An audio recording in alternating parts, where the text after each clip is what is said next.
जय हिंद साथियों, मैं आनंद चौहान आप सभी का हार्दिक स्वागत करता हूं आपके अपने परिवार टीचिंग विद आनंद चौहान में। उम्मीद करते हैं आप सभी लोग बढ़िया होंगे, ज़बरदस्त होंगे, जिंदाबाद होंगे और आप लोगों की तैयारी भी एक अच्छे तरीके से चल रही होगी। तो आज हम उसी क्रम में आप लोगों के लिए लेकर आए हैं RWA की न्यू बुक SSC GD 2025 में सामान्य ज्ञान का बुक का आपका सॉल्यूशन चल रहा है, जिसमें हमारा दोस्तों अर्थव्यवस्था का टॉपिक चल रहा है।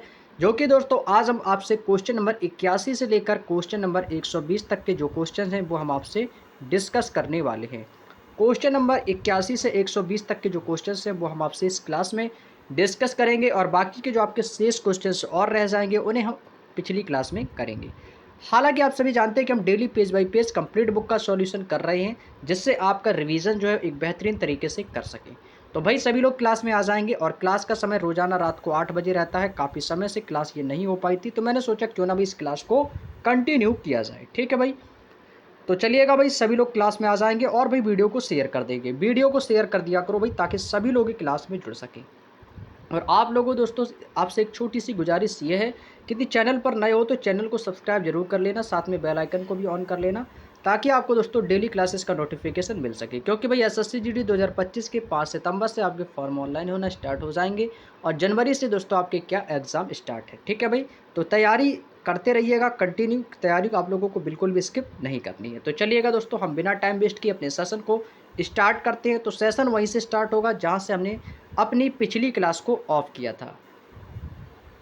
तो दोस्तों पिछली क्लास में हमने क्वेश्चन नंबर 80 तक की क्वेश्चन जो है कंप्लीट कर लिए थे। तो आप वहीं से अपनी क्वेश्चन को हम उठाते हैं क्वेश्चन नंबर 81 से। क्वेश्चन नंबर 81 से उठाएंगे, वहीं से अपने क्वेश्चन को श्रृंखला को आगे बढ़ाएंगे। कह रहा है कि हरित क्रांति ने फसल की पैदावार में उल्लेखनीय वृद्धि की और भारतीय कृषि को बदल दिया। इसकी उल्लेखनीय कमियों में से एक क्या कमी थी? ये क्वेश्चन आपके SSC GD 24 फरवरी 2024 की शिफ्ट का आया हुआ क्वेश्चन है भाई। ठीक है भाई, ये चीज़ आपको याद रखनी है। तो वो है दोस्तों आपका पर्यावरणीय अवनयन। क्या है साथियों? तो आप कहोगे वो हो जाएगा हमारा option number C is the का राइट आंसर हो जाएगा पर्यावरणीय अवनयन। इस क्वेश्चन का राइट आंसर हो जाएगा ऑप्शन नंबर सी। अब बात करते हैं कि पर्यावरणीय अवनयन होता क्या है। ये दोस्तों आपकी एक हरित क्रांति की कमी को कहा जाता है, क्योंकि हरित क्रांति में जो कमियां हैं वो आपकी निम्न प्रकार की होती हैं। एक कमी दोस्तों होती है आपकी जैव विविधता का आप अभाव, यानी कि जैव विविधता की कमी और स्वास्थ्य पर नकारात्मक प्रभाव। ये दोस्तों क्या होता है, ये हरित क्रांति की कमियों में पड़ता है। हरित क्रांति में जैसे आपको मैंने प्रमुख फसलों के बारे में बताया था कि हरित क्रांति की फसल में आपका गेहूँ आ जाता है और क्या आता है भाई, चावल आ जाता है। ये गेहूँ और चावल वाली जितनी भी फसलें होती हैं ये आपकी हरित क्रांति की फसलों में आती हैं। ये हमने आपको जिससे पिछली क्लास हुई थी उसमें भी मैंने आपको इसके बारे में अच्छे से समझाया भी था। आगे चलते इसके एक पॉइंट में और दिया गया होगा। आगे पॉइंट है कि कीटों के हमले का खतरा। क्योंकि दोस्तों जब हम अपने खेतों में कोई भी फसल दोस्तों बोते हैं तो उसमें वही क्या करते हैं, जैसे कि आपके खरपतवार नाशक कीटनाशक दवाइयाँ लाते हैं और अपनी पैदावार अपनी खेती में करने वाले खेतों में डालते हैं।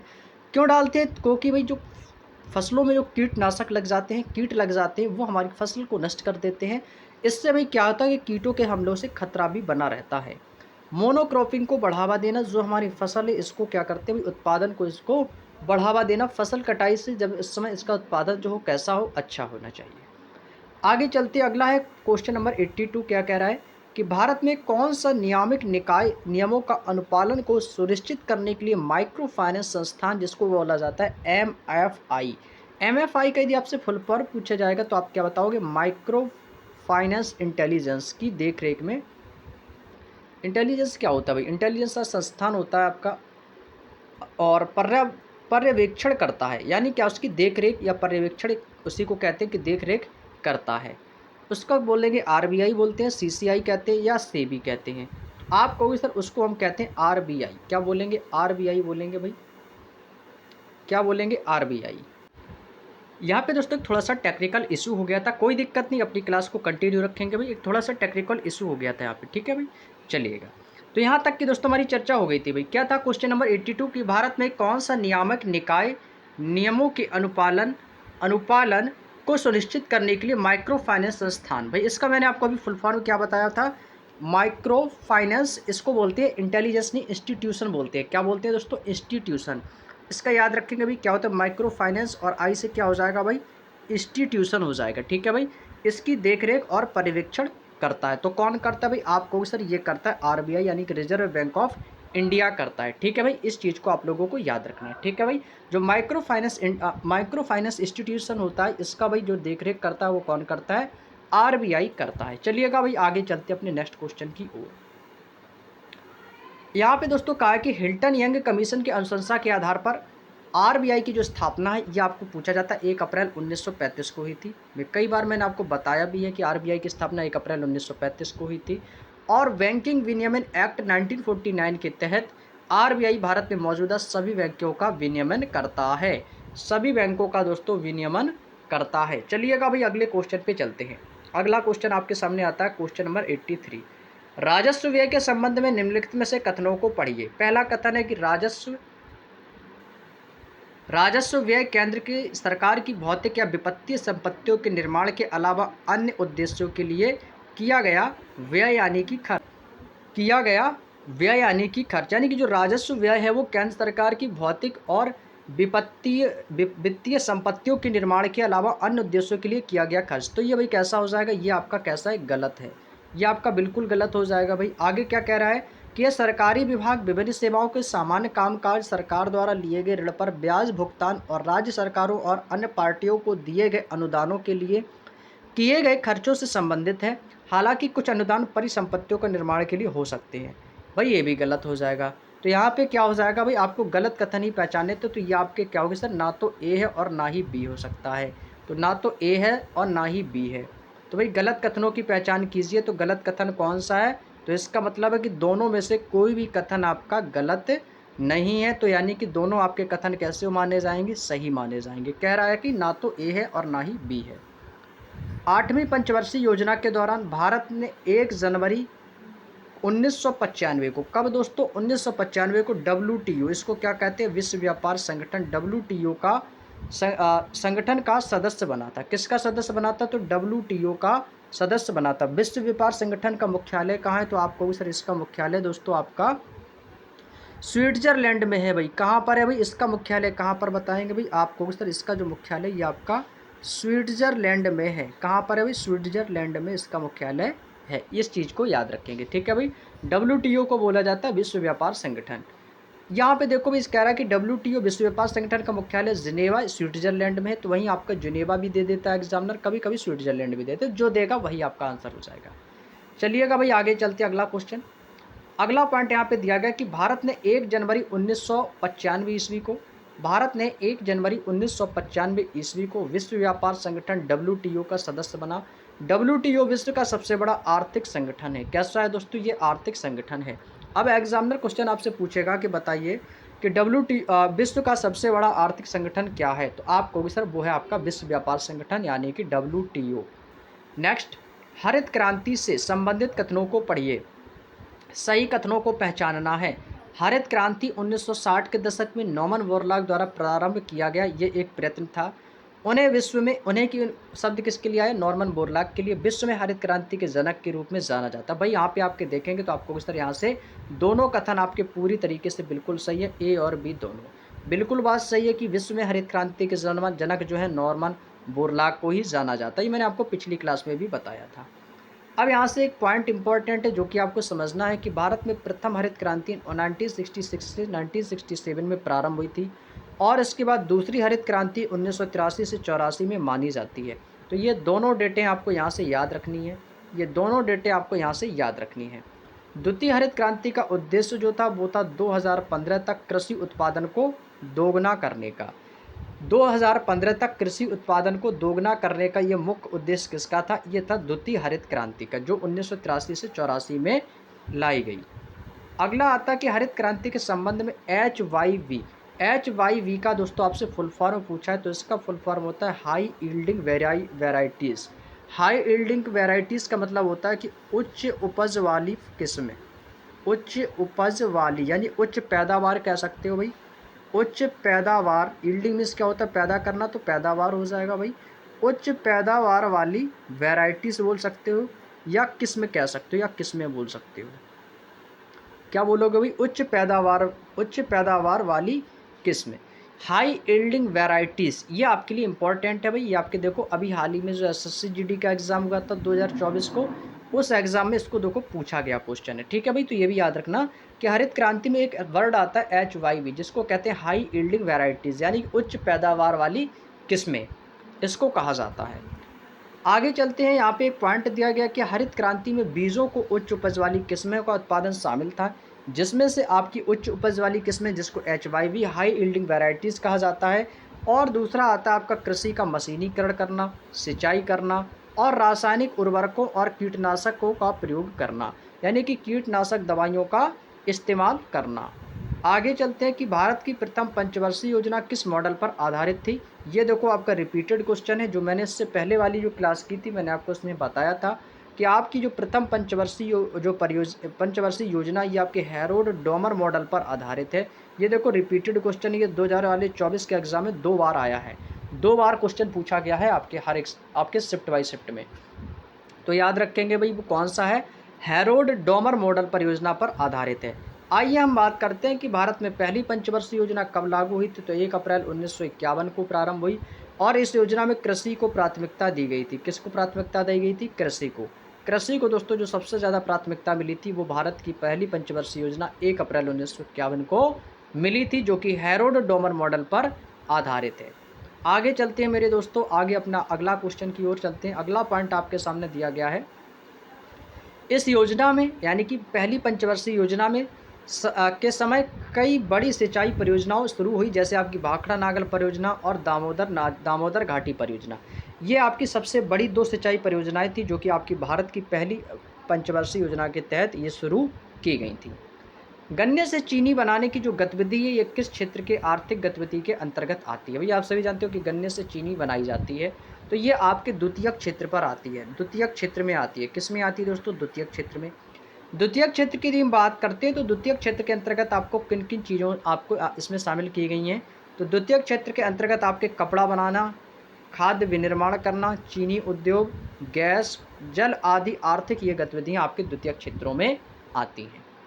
नेक्स्ट आता है कि निम्नलिखित में से किसे भारत में हरित क्रांति के जनक के रूप में, भाई मैंने आपको बताया था MS स्वामीनाथन। ये भी क्वेश्चन 2 से 3 बार रिपीट हुआ है, तो याद रखेंगे भाई MS स्वामीनाथन। ये जो MS स्वामीनाथन है ये दोस्तों कैसे हैं? ये भारत में है, ये दोस्तों भारत के हैं। यदि आपसे विश्व का पूछेगा तो मैंने आपको कल भी बताया था और आज भी बता रहा हूँ, विश्व का पूछेगा तो भाई नॉर्मन बोरलॉग बताएंगे आप लोग। किसका नाम बताएंगे भाई? Norman Borlaug. नॉर्मन बोरलॉग जो है ये आपके विश्व के हरित क्रांति के जनक कहे जाते हैं। भारत का पूछेगा तो भाई कौन है? MS स्वामीनाथन। क्लियर? चलिए आगे चलते हैं। MS स्वामीनाथन का अधिक उपज वाले गेहूं और चावल, मैंने आपको बताया था ना, गेहूं और चावल ये हरित क्रांति में आते हैं, और इनके अर्धवामन गेहूं की किस्मों को विकसित करने में इनका जो योगदान है वो विशेष योगदान रहा है MS स्वामीनाथन का। नेक्स्ट, राष्ट्रीय ग्रामीण रोजगार गारंटी योजना, यह आपका होता है मनरेगा, जिसको मनरेगा बोला जाता है। 2005 के उन सभी ग्रामीण परिवारों के कितने दिनों की गारंटीकृत मजदूरी रोजगार का वादा करता है जो अकुशल शारीरिक काम करने के लिए स्वेच्छा से काम करते हैं? भैया ये आपके अपनी मर्जी से काम होता है, तो ये आपका होता है 100 दिन का, 100 दिन का काम होता है भाई। कितने दिन का भाई? 100 दिन का काम।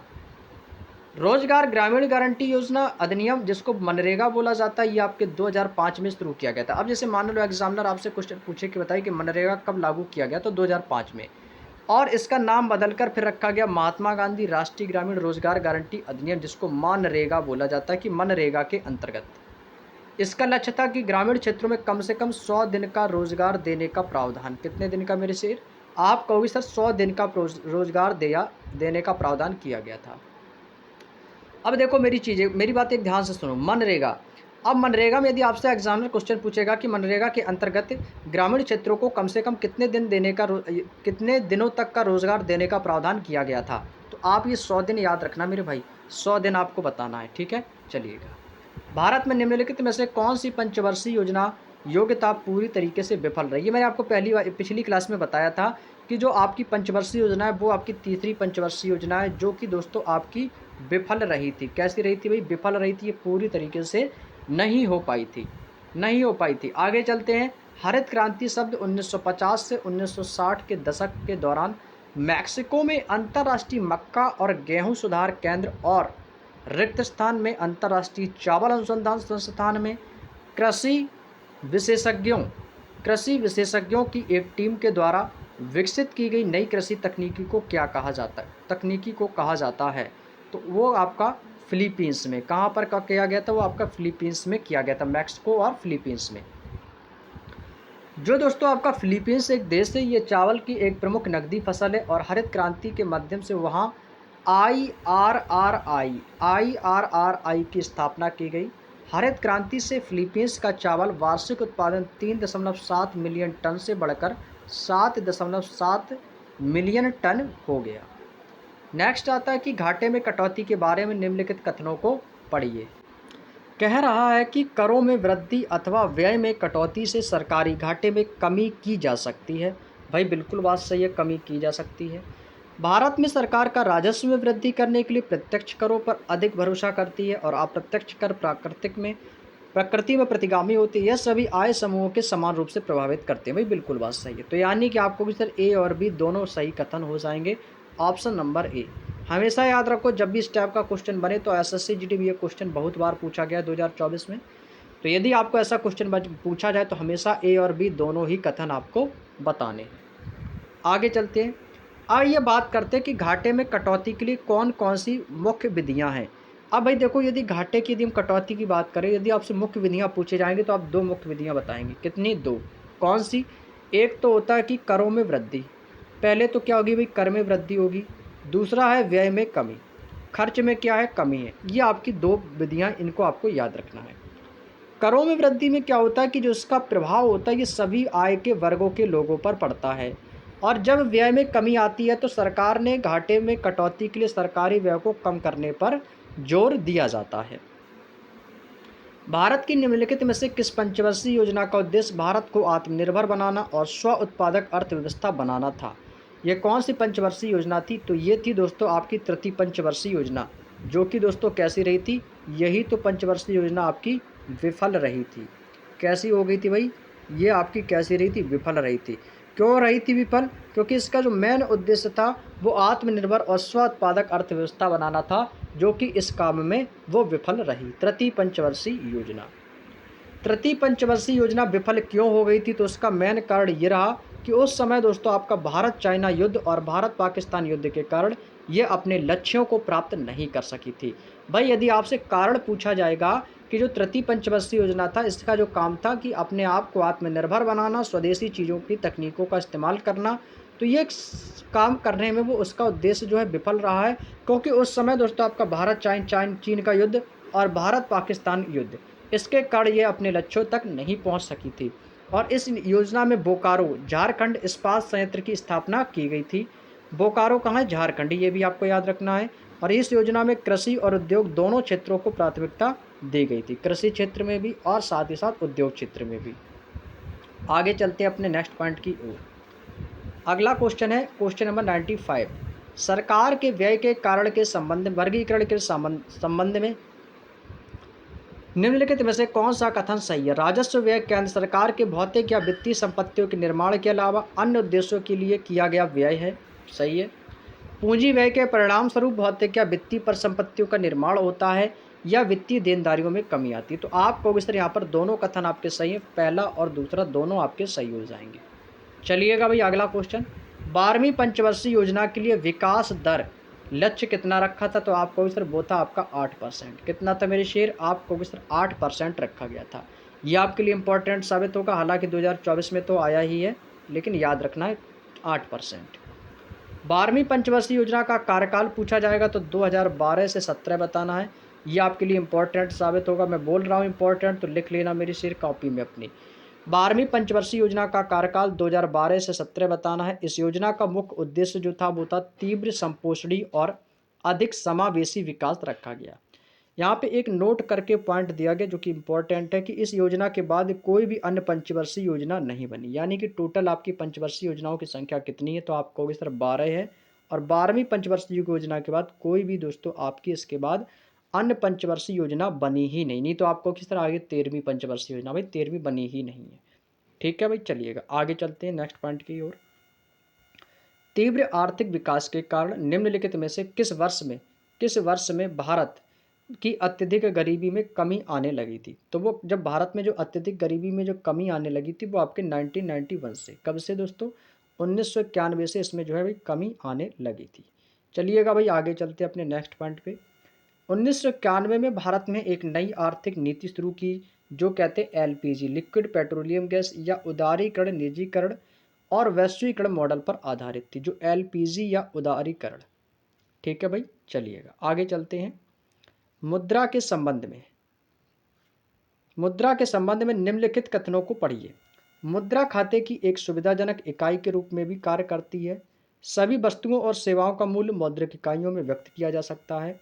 तो यहाँ पे आप कहोगे सर कौन सा कथन होगा सही, केवल ए, केवल बी, या दोनों, या फिर दोनों? तो आप कहोगे सर यहाँ से तो ये दोनों सही हो जाएंगे। कैसे हो जाएंगे भाई? ये दोनों यहाँ से बिल्कुल सही हो जाएंगे, ए और बी दोनों। अब देखो यहाँ से मुद्रा के प्रमुख क्या कार्य है। एक तो है दोस्तों विनिमय का माध्यम, मूल्यों का मापन, मूल्य का हस्तांतरण करना, मूल्य का संचय करना, और पूंजी या धन को सामान्य रूप से प्रदान करना। ये दोस्तों इसके टोटल जो है मुद्रा के कुछ प्रमुख कार्य हैं। तो यदि आपसे कार्य पूछे जाएं तो लगभग 5 कार्य हैं इसके, जो कि दोस्तों आपको यहाँ पे याद रखना है। चलिएगा भाई आगे चलते हैं अपने नेक्स्ट पॉइंट की ओर। अगला पॉइंट क्या कह रहा है, क्वेश्चन नंबर 99। भारत में वित्तीय वर्ष कब से कब लिया जाता है? तो भाई ये तो भाई आप सभी को पता होगा कि भारत में जो वित्तीय वर्ष है ये आपका कब से कब तक चलता है। तो 1 अप्रैल से चलता है, और कब तक? 31 मार्च तक। सभी को पता है भाई। तो ये कब से कब तक है? तो आपको सर ये आपका है 1 अप्रैल से 31 मार्च तक। इसमें तो कुछ भी नहीं है, तो मैंने आपको कल भी बताया था कि जो वित्तीय वर्ष आपका जो 1 अप्रैल से 31 मार्च तक दोस्तों ये आपका लिया जाता है। चलिएगा भाई आगे चलते हैं। वित्तीय वर्ष वह वर्ष होता है जो वित्तीय मामलों के हिसाब के लिए आधार होता है, जो वित्तीय वर्ष आपका 1 अप्रैल से 31 मार्च तक काउंट किया जाता है। Question number 100। भारत में गरीबी हटाओ और आत्मनिर्भरता की प्राप्ति करना ये किस पंचवर्षीय योजना का प्रमुख उद्देश्य था? ये अच्छा क्वेश्चन है और इम्पोर्टेंट भी है। तो आपको सर ये 5वीं पंचवर्षीय योजना, ठीक है भाई, याद रखेंगे। 5वीं पंचवर्षीय योजना का मुख्य उद्देश्य क्या था? कि गरीबी हटाओ और आत्मनिर्भरता की प्राप्ति करना। क्लियर? चलिएगा आगे चलते हैं। इसका मुख्य उद्देश्य था कि गरीबी उन्मूलन और आत्मनिर्भरता बनाना। कि गरीबी हटाओ का नारा ये इंदिरा गांधी ने इस योजना में नाम दिया था, इस योजना में दिया था भाई। अब आपसे क्वेश्चन पूछा जाए कि भाई विभिन्न नारों में से क्वेश्चन पूछा सकता कि कौन सा नारा किसने दिया था। तो गरीबी हटाओ का नारा किसने दिया था? तो आपको सिर्फ गरीबी हटाओ का नारा इंदिरा गांधी ने दिया था। जनता पार्टी की सरकार द्वारा इस योजना को 1978 में तय वर्ष से 1 वर्ष पहले ही समाप्त कर दिया था। न्यूनतम आवश्यकता कार्यक्रम भी इस योजना में प्रारंभ हुआ था।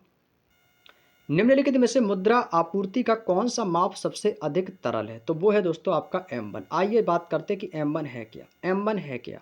तो देखो M1 में क्या होता है कि इसमें सभी प्रकार की संपत्तियां शामिल होती हैं, जैसे कि वस्तु और सेवाओं के भुगतान के रूप में आसानी से विनिमय किया जा सके। तो M1 में आपसे पूछा जाए कि तो M1 है क्या? तो M1 आपकी क्या है? सभी प्रकार की संपत्तियां, हर एक प्रकार की संपत्ति को M1 बोला गया है। अंतर्मुखी और आपका पूछा है व्यापार रणनीति में घरेलू उद्योगों को विदेशी प्रतिस्पर्धा से बचाने के लिए उपयोग की जाने वाली सुरक्षा के 2 मुख्य रूप क्या हैं? प्रशुल्क और मूल्य नियंत्रण है, प्रशुल्क और सब्सिडी है, प्रशुल्क और सब्सिडी है, या प्रशुल्क और कोटा है, या कोटा और सब्सिडी है। तो आप कहोगे सर ये तो हो जाएगा प्रशुल्क और कोटा। क्या होगा भाई? प्रशुल्क और कोटा हो जाएगा, जो कि ऑप्शन नंबर सी इसका आंसर हो जाएगा, प्रशुल्क और कोटा। अब बात करते हैं कि प्रशुल्क या टैरिफ, ये आयात या निर्यात पर लगाया जाने वाला टैक्स होता है। ये सिंपल इसको टैक्स कहते हैं, ठीक है। आयात और निर्यात पर, आने और ले जाने पर लगाया जाने वाला टैक्स, इसको प्रशुल्क टैरिफ कहा जाता है। सब्सिडी क्या होता है भाई? जैसे आप जानते हो कि गैस सिलेंडर जब भरवाते थे तो उससे सब्सिडी मिलती थी। ये एक वित्तीय लाभ या सहायता हम बोल सकते हैं, जो कि आमतौर पर सरकार द्वारा संस्थाओं या व्यक्तियों को दी जाती है। तो सब्सिडी जो होती है किसको दी जाती है? आपको थोड़ा सा सहायता के लिए दे देते हैं, वित्तीय लाभ या सहायता के लिए। अब तो खैर वो भी नहीं मिल रही है। भारत में पंचवर्षीय योजना के संबंध में से कौन सा कथन जो है वो सही है? कि 10वीं पंचवर्षीय योजना के अंत तक भारत सबसे तेजी से बढ़ती अर्थव्यवस्था में से एक बनकर उभरा था। 10वीं पंचवर्षीय योजना के विकास ने कुछ प्रमुख संकेतकों के लिए निगरानी योग्य लक्ष्य निर्धारित किए थे। तो आप कहोगे सर यहाँ से आपके पहला कथन और दूसरा कथन दोनों सही हो जाएंगे। तो ये दोनों कथन आपके कैसे? पूरी तरीके से सही है। 10वीं पंचवर्षीय योजना के समय अवधि में आपको बता दूं 2002 से 2007, याद रखेंगे भाई, इंपॉर्टेंट है। मैंने आपको हर बार बोला कि आपको जितनी भी पंचवर्षीय योजनाएं हैं सबको एक तरीके से लिख लेना है और उनकी समयावधि याद कर लेना भाई। मैं गारंटी कर रहा हूँ 100% आपके इस बार एसएससी जीडी 2025 में जरूर पूछ लेगा भाई, जरूर पूछा जाएगा भाई, क्योंकि 2024 में हर एक पंचवर्षीय योजना आपसे पूछी गई है, तो 2025 में कोई ना कोई आपसे जरूर पूछेगा भाई। मैं हर एक शिफ्ट की बात कर रहा हूँ, याद रखना। इसका मुख्य लक्ष्य तो क्या था भाई, 10वीं पंचवर्षीय योजना का जो मुख्य लक्ष्य था वो था कि प्रति व्यक्ति की आय जो है ना वो 10 वर्ष में दुगनी होनी चाहिए। कैसी होनी चाहिए? दुगनी। साक्षरता दर 2007 का तक 75% तक पहुंचाना था और जंगलों या वनों का विस्तार जो था वो 2007 तक 25% तथा 2012 तक 33% स्तर तक लाना था। नेक्स्ट, अमंदी और महामंदी के दौरान होने वाली बेरोजगारी को क्या कहा जाता है? तो उसको हम कहते हैं चक्री बेरोजगारी। भाई बेरोजगारी के प्रकार भाई आपको यदि नहीं पता है तो पिछली क्लास को देख लेना भाई। बेरोजगारी के प्रकार कौन कौन सी बेरोजगारी होती हैं और उन्हें क्या कहा जाता है, वो सारे पॉइंट्स हम बता चुके हैं, तो शुरू से लेकर आप पिछली क्लासों को देख लेना। तो क्या कहते हैं? चक्री बेरोजगारी। चक्री बेरोजगारी उस बेरोजगारी को कहते हैं जो व्यापार चक्रों में परिवर्तन या आर्थिक उतार चढ़ाव के कारण होती है।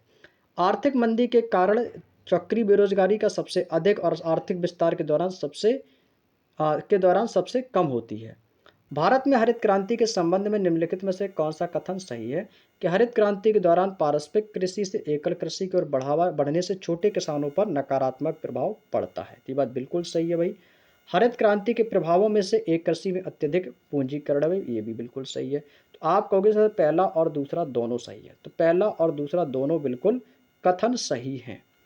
हरित क्रांति का नकारात्मक प्रभाव किन किन पर पड़ सकता है? तो देखिएगा, इनका जो प्रभाव होता है ये आपके मिट्टी की उर्वरता को गिरावट में पड़ता है, उच्च उत्पादन की इनकी लागत में प्रभाव पड़ता है और भूजल संसाधनों में कमी। भूजल संसाधनों का मतलब जो आपकी सिंचाई है इनमें भी दोस्तों संसाधनों में कमी पर भी नकारात्मक प्रभाव पड़ता है। गरीबी रेखा से नीचे की जनसंख्या के अनुपात को गरीबी अनुपात या व्यक्ति गणना अनुपात कहते हैं। क्या कहते हैं मेरे भाई? व्यक्ति गणना अनुपात। तो ये गरीबी अनुपात ही क्या, जो गरीबी रेखा से नीचे जनसंख्या के अनुपात में आते हैं, तो उनको हम व्यक्ति गणना अनुपात कहते हैं या गरीबी अनुपात भी कहते हैं। व्यक्ति गणना अनुपात से अभिप्राय है कि गरीबी रेखा से नीचे रहने वाली जनसंख्या के प्रतिशत से है और गिनी सूचकांक एक आबादी के बीच आय के वितरण के माप का सूचकांक है। निम्नलिखित में से कौन सा एक कृषि वैज्ञानिक है जिन्होंने भारत में हरित क्रांति की महत्वपूर्ण भूमिका निभाई थी? भाई अभी मैंने ये आपको बताया भी था मैंने कौन थे, तो वो थे MS स्वामीनाथन। तो यही तो है भाई, MS Swaminathan, option number A.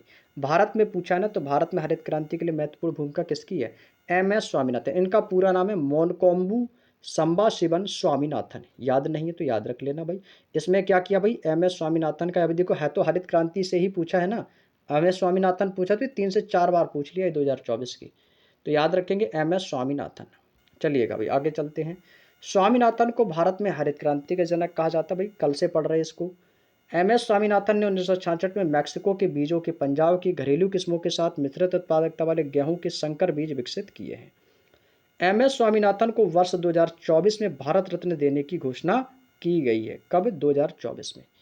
संरचनात्मक समायोजन नीतियों की शुरुआत के बाद 8वीं पंचवर्षीय योजना अंततः कब शुरू की गई थी? तो 1992 में। कब की गई थी? तो 8वीं पंचवर्षीय योजना कब शुरू की गई? तो आप कहोगे सर 1992 में शुरू की गई थी। नेक्स्ट, रिक्त स्थान एक ऐसी अवस्था या स्थिति है जिसमें किसी व्यक्ति या समुदाय के पास न्यूनतम जीवन स्तर के लिए वित्तीय संसाधनों और आवश्यक वस्तुओं का अभाव होगा, ये आपसे पूछा है। तो वो है दोस्तों निर्धनता। निरक्षरता में कोई अभाव नहीं, अनैतिक में नहीं, बेरोजगारी में नहीं, सबसे ज़्यादा होगी निर्धनता में। जब निर्धनता में अभाव होगा तो भाई ऑटोमेटिक है कि बेरोजगारी भी होगी। भारत में गरीबी का अनुमान जो है ये आपके नीति आयोग के टास्क फोर्स के द्वारा किया जाता है और दादा भाई नौरोजी की एक पुस्तक जिसका नाम है poverty and the un-British rule in India. अब ये पुस्तक बहुत पूछी जाती है क्योंकि इस बुक में क्या है कि गरीबी का सर्वप्रथम आकलन इस बुक में किया गया है और ये इनकी बुक एग्जामिनर बहुत पूछता है कि the poverty in British rule in India, the poverty and the un-British rule in India, इस पुस्तक के लेखक कौन है? तो दादा भाई नौरोजी। और इस पुस्तक में गरीबी के जो सर्वप्रथम आकलन है वो इसका वर्णन इस बुक में देखने को मिलता है। चलिएगा अभी अगले क्वेश्चन पे चलते हैं। अगला क्वेश्चन देखो क्या कह रहा है, क्वेश्चन नंबर 110। पूंजीवादी समाज में उत्पादित वस्तुओं को लोगों के बीच में वितरित किया जाता है, लोगों की आवश्यकता के आधार पर और क्रय शक्ति के आधार पर नहीं। लोगों को क्या चाहिए केवल इस आधार पर कि लोगों को क्या चाहिए इसके आधार पर नहीं, बल्कि क्रय शक्ति के आधार पर। तो ऑप्शन नंबर डी इस क्वेश्चन का बिल्कुल सही जवाब हो जाएगा भाई। ऑप्शन नंबर डी इस क्वेश्चन का बिल्कुल सही जवाब है। भारत में कृषि उत्पादन के लिए बढ़ाने के लिए सदाबहार क्रांति जिसको कहते हैं, यह शब्द किसने गढ़ा था? तो भाई हरित क्रांति हो या सवाद, आप एवरग्रीन रिवॉल्यूशन, सदाबहार क्रांति कह दो या हरित क्रांति, तो भाई एम एस स्वामीनाथन ही आएंगे। ऑप्शन नंबर ए बिल्कुल सही है सभी का। चलिएगा आगे चलते हैं। हरित क्रांति की जो शुरुआत हुई थी ये 1960 में हुई थी, 1960 के दशक में हुई थी। इसमें कई अवगुण भी थे जो कि इसके कारण 1990 में ये सदाबहार क्रांति की शुरुआत की गई थी। भारत में व्यावसायिक बैंकों के बारे में निम्नलिखित कथनों को पढ़िए। व्यावसायिक बैंक दूसरे प्रकार के संस्थान हैं जो द्रव्य निर्माण अर्थव्यवस्था का एक भाग है। बी पॉइंट कह रहा है कि वे जनता से जमा स्वीकार करते हैं और इस रकम का एक भाग उन लोगों को उधार देते हैं जो उधार लेना चाहते हैं। तो इसमें से गलत कथनों की पहचान करनी है, तो आप कहोगे कि इनमें से निम्नलिखित में से कौन सा कथन जो है दोस्तों आपका गलत दिया गया है। तो आप कहोगे ना तो ए है और ना ही बी है, यानी कि यहाँ पे आपके दोनों कथन कैसे हैं, बिल्कुल सत्य हैं। व्यावसायिक बैंक या वाणिज्यिक बैंक कहते हैं तो उन बैंकों को कहते हैं जहाँ पे धन जमा करना, व्यवसाय आदि के लिए ऋण देने जैसी सेवाएं प्रदान होती हैं। वहाँ पे आप अपना धन भी जमा करो और वहाँ से आप अपने व्यवसाय के लिए कर्ज भी ले सको या ऋण ले सको। इंदिरा गांधी के नेतृत्व में भारत में कौन सी पंचवर्षीय योजना शुरू की गई थी? तो वो थी आपकी चौथी पंचवर्षीय योजना। चौथी पंचवर्षीय योजना आपसे पूछा जाता है कि चौथी पंचवर्षीय जो योजना है ये आपकी किस योजना के आधार पर जाना जाता है? तो इसको कहते हैं गॉडगिल योजना। इसको हम गॉडगिल योजना के आधार पर जानते हैं। और यह योजना असफल रही क्योंकि 1971 में आपका भारत पाक युद्ध हुआ था और इसके आर्थिक संकट भी उत्पन्न हो गया था, जिस वजह से ये चौथी पंचवर्षीय योजना भी आपकी विफल रही थी।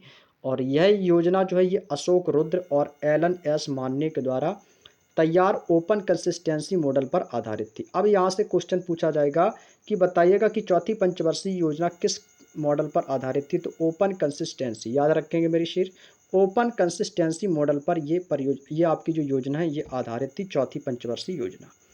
किस देश का सकल घरेलू उत्पाद, यानी कि यहाँ पे क्या पूछा, जीडीपी पूछा आपसे, क्या पूछा मेरे से, जीडीपी पूछा, सकल घरेलू उत्पाद अर्थव्यवस्था के विभिन्न क्षेत्रों अर्थात कहाँ से प्राप्त होगी? तो ये आपका कृषि क्षेत्र है, औद्योगिक क्षेत्र और आपके सेवा क्षेत्र है। इन तीनों क्षेत्रों से जीडीपी की जो अर्थव्यवस्था ये प्राप्त होगी। सकल घरेलू उत्पाद जीडीपी किस देश में एक वर्ष की अवधि के उत्पादित सभी अंतिम वस्तुओं एवं सेवाओं के लिए कुल मौद्रिक मूल्य को सकल घरेलू उत्पाद जीडीपी कहा जाता है। रिक्त स्थान की पहल सबसे महत्वपूर्ण भूमिका यह है कि विनिमय के माध्यम से रूप में कार्य करती है। तो वो है दोस्तों आपकी मुद्रा। मुद्रा की पहली सबसे महत्वपूर्ण भूमिका यह है कि वो विनिमय के माध्यम के रूप में कार्य करती है। आगे दिया गया कि बजट, बजट क्या होता है? बजट एक प्रकार का वित्तीय विवरण है जो आमतौर पर एक वर्ष की अवधि के लिए अनुमानित प्राप्तियों और व्यय का पूर्वानुमान होता है। क्वेश्चन नंबर 116, दूसरी पंचवर्षीय योजना में तेजी से औद्योगिकीकरण और सार्वजनिक क्षेत्र पर जोर दिया गया। इसका प्रारूप और योजना ये किसके नेतृत्व में बनाई गई थी? सुब्रमण्यम स्वामी, केवी सुंदरम, पीसी महालनोबिस या चक्रवर्ती राज गोपालाचारी? तो वो थे आपके पीसी महालनोबिस। कौन थे मेरे दोस्त? आप कहोगे सर पीसी महालनोबिस। दूसरी पंचवर्षीय योजना में खोले गए इस्पात कारखाने, जैसे आपका भिलाई में खोला गया था छत्तीसगढ़ का कारखाना। अब ये आपके लिए इम्पॉर्टेंट है, मैंने इसको ल्यूसेंट में भी आप लोग इसको देखोगे लिखा होगा और इसमें तो मान लो ऑलरेडी दिया ही गया है और इम्पॉर्टेंट है तभी तो दिया गया है। पूछा जाता है कि बताइएगा कि भिलाई, जो भिलाई आपका संयंत्र केंद्र है ये छत्तीसगढ़ में है। ये भी पूछा जाता है कि भिलाई कारखाना कहाँ पर है? तो छत्तीसगढ़ में। ये किसके सहयोग से खोला गया था? तो जो भिलाई आपका है छत्तीसगढ़ में ये आपके रूस के सहयोग से खोला गया था। दुर्गापुर पश्चिम बंगाल, दुर्गापुर का जो कारखाना ये किस देश के सहयोग से खोला गया था? तो ये ब्रिटेन के सहयोग से खोला गया था। राउरकेला ऊर्जा संयंत्र ये आपका उड़ीसा में स्थित है, तो ये जर्मनी के सहयोग से खोला गया था। ये तीनों दोस्तों आपके लिए मैं कह रहा हूँ इम्पोर्टेंट है। ये कब एग्जाम में आ जाएगा पता नहीं चलेगा और एग्जाम में पूछ लिया जाएगा, क्योंकि ये तीनों अपने आप में दोस्तों बहुत ही ज़्यादा इंपॉर्टेंट हैं। तो ये तीनों कारखाने आपको याद रखना है, कौन कहाँ पे? दुर्गापुर पश्चिम बंगाल, भिलाई छत्तीसगढ़, राउरकेला उड़ीसा में। ठीक है भाई, याद रखेंगे। जो छत्तीसगढ़ वाला है ये रूस के सहयोग से खोला गया था। भारत में किसानों पर हरित क्रांति के प्रभाव के बारे में निम्नलिखित कथनों को पढ़िए। हरित क्रांति की शुरुआत में किसानों को अपनी आय का स्तर बढ़ाने में मदद मिली है भाई। कृषि बिल्कुल सही है कि कृषि उत्पादक के सुधार हेतु किसानों द्वारा अपनी अधिशेष आय का पुनः निवेश किया गया है। तो भाई इसमें से कथन तो दोनों सही, तो गलत कथन की पहचान करनी थी, तो ना तो ए गलत है ना ही बी गलत है, क्योंकि दोनों कथन कैसे हैं, सही है। हरित क्रांति की शुरुआत वर्ष 1965 में हुई और किस पंचवर्षीय योजना के बीच में? तो ये आपकी 1961 1966 किसकी है? तो आपको ये तो तृतीय पंचवर्षीय योजना के तहत है। ये आपकी तृतीय पंचवर्षीय योजना के तहत है, जो कि आपका बोकारो इस्पात संयंत्र था, जो कि बिहार में स्थापित किया गया था। और ये वर्तमान में यदि आप बोकारो इस्पात संयंत्र देखें तो ये आपका झारखंड में है। कहाँ पर है? झारखंड में। और इसी योजना के तहत आपका जो भारतीय खाद्य निगम है, जिसको कहते हैं food corporation of India, FCI का फुल फॉर्म क्या होता है मेरे शेर? Food corporation of India. इसकी स्थापना इसी योजना आयोग के तहत हुई थी। कभी कभी क्वेश्चन पूछ लिया जाता है कि बताइएगा कि फूड कॉरपोरेशन ऑफ इंडिया या भारतीय खाद्य निगम की स्थापना किस पंचवर्षीय योजना के तहत हुई थी? तो आप कहोगे सर ये आपकी तृतीय पंचवर्षीय योजना के तहत पर हुई थी। नेक्स्ट क्वेश्चन, तीसरी योजना की विफलता यानी कि रुपए के अवमूल्यन निर्यात को बढ़ावा देने के साथ साथ मुद्रास्फीति की मंदी के कारण चौथी एफवाईपी की स्थापित कर दिया गया, और इसलिए इसके स्थान पर कितने वार्षिक योजनाएं पेश की गई थी? तो आप कहोगे सर वो हैं आपकी दो नहीं, आपकी कितनी है भाई? तीन है। तीन वार्षिक योजनाएं आपकी पेश की गई थी। तीसरी पंचवर्षीय योजना के विफल होने के बाद ये तीन वार्षिक योजनाएं चलाएंगी, जो कि 1966 से 1969 तक चली, और 1 अप्रैल 1966 से 31 मार्च 1969 तक के समय को प्लान हॉलीडे कहा गया। प्लान हॉलीडे का समय क्या है? 1 अप्रैल 1966 से 31 मार्च 1969 तक, क्योंकि लगभग 3 साल है। और आपका वित्तीय वर्ष वही 1 अप्रैल से 31 मार्च तक आपका रहने वाला है, बस 1966 से 69 आपको याद रखना है। इसी दौरान 1966 से 67 में डॉक्टर स्वामीनाथन, एम.एस. स्वामीनाथन ने हरित क्रांति की शुरुआत भी की थी, जो कि भारत के हरित क्रांति के जनक के नाम से जाने जाते हैं। अगला क्वेश्चन है 120 नंबर क्वेश्चन, कह रहा है कि सरकार द्वारा निर्मित बंद पत्र बॉन्ड्स पर खरीद की बिक्री क्या कहलाती है? तो उसको कहते हैं भाई खुले बाजार की क्रियाएं। क्या कहते हैं भाई? खुले बाजार की क्रियाएं कहा जाता है। केंद्रीय बैंक द्वारा सरकारी प्रतिभूतियों को खरीदने बेचने के कार्य से खुले बाजार की क्रिया कहते हैं। और इन क्रियाओं द्वारा केंद्रीय बैंक जो शाखा का नियमन करता है, ये भी दोस्तों खुली बाजार की क्रियाएं कहलाती हैं। क्लियर? चलिएगा, उम्मीद करते हैं दोस्तों आप लोगों को यहाँ तक की बात अच्छे से समझ में आ चुकी होगी। तो दोस्तों आज की क्लास को हम यहीं तक रखते हैं। लगभग हमारी क्लास जो है लगभग आपकी 35-40 मिनट की क्लास हो चुकी है। तो हमने आपसे कहा था कि 80 से लेकर 120 तक के क्वेश्चन डिस्कस करेंगे, तो भाई 120 तक के क्वेश्चन हमारे आपसे डिस्कस हो गए हैं, और बाकी के जो भी थोड़े से शेष क्वेश्चंस और रह गए उन्हें हम नेक्स्ट क्लास में कवर करेंगे भाई। तो अगली क्लास में आपका जब भी स्टार्ट करें तो क्वेश्चन नंबर 121 से अपनी क्लास को यहीं से आगे बढ़ाएंगे, द्वितीय क्षेत्र से यहीं से हम अपनी क्लास को आगे बढ़ाएंगे। तो आज की क्लास को यहीं तक रखते हैं, और बाकी के शेष क्वेश्चंस जो आपके हैं पेज बाय पेज कंप्लीट कराते जाएंगे। तो क्वेश्चन नंबर 121 से बाकी की हम अपनी श्रृंखला को आगे स्टार्ट करेंगे। तो चलिएगा दोस्तों, आज की क्लास कैसी लगी तो भाई कमेंट करके आप लोग हमें ज़रूर बताएंगे भाई। और वीडियो अच्छा लगा हो तो भाई वीडियो को लाइक कर देना, अपने हर एक फ्रेंड हर एक दोस्त के साथ में शेयर कर देना, ताकि भाई सभी लोग क्लास से जुड़ सके। तो चलिएगा दोस्तों, आज की वीडियो में इतना ही। मिलते हैं नेक्स्ट डे नेक्स्ट क्लास में, तब तक के लिए सभी को जय हिंद, जय भारत, वंदे मातरम।